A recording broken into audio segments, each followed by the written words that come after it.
Today we'll talk about how can you disable Vibrate on top on your Vizio app. We're going to figure out the solution on how you can do that on your Vizio app. So you just follow these ways, then it's going to work with you. So all you have to do, you just go down, click here on account down here. When just click here on account, it's going to take you to this list.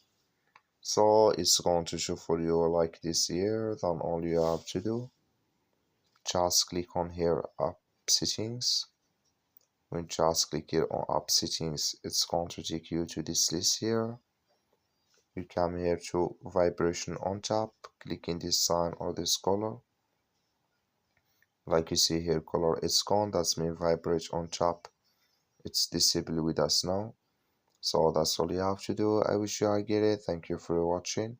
Don't forget to support us by liking and subscribe.